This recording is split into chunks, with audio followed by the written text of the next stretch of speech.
রান্নাঘরের কুচিনা চিমনিটা কিন্তু অনেক দিন ধরে চলছে, সার্ভিসিং না করার জন্য কিন্তু তেল তেলে হয়ে গেছে, ঠিকঠাক করে কাজও করছে না। সেই জন্য কিন্তু দাদাকে ডেকে এনেছি আজকে সার্ভিসিং করার জন্য।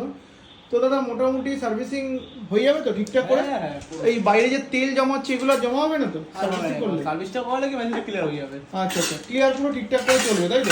আচ্ছা, তো স্টার্টিং করে দাও সার্ভিসিং করা। দেখো মানে অয়েল অনেক জমা হয়ে রয়েছে নাকি নাকি মোটামুটি বছরে কবার দাদা সার্ভিসিং করার নিয়ম আছে? বছরে 4 বার। বছরে 4 বার করতে হয়। যদি ভালো মতো করতে চাও তাহলে বছরে আমি বলবো, যারা চাই খুব খুব কুতেও দেয় তাদেরকে বলবো 6 বার করা। আচ্ছা, কুচিনা চিমনি 6 বার সার্ভিসিং করলে ঠিকঠাক হয় মোটামুটি? মোটামুটি 4 বার করলে না? 4 বার না। আচ্ছা আচ্ছা আচ্ছা আচ্ছা, তো আমি যদি 4 বারে হিসাব করি ডিভাইডেড বাই আপনার 3 মান্থ, 3 মাস পর পর একবার। আচ্ছা, তো আমারটা তো রয়েছে কুচিনা চিমনি, তুমি কি এই কুচিনাই করো নাকি সব কোম্পানিই করো দাদা? আমি সব ব্র্যান্ডের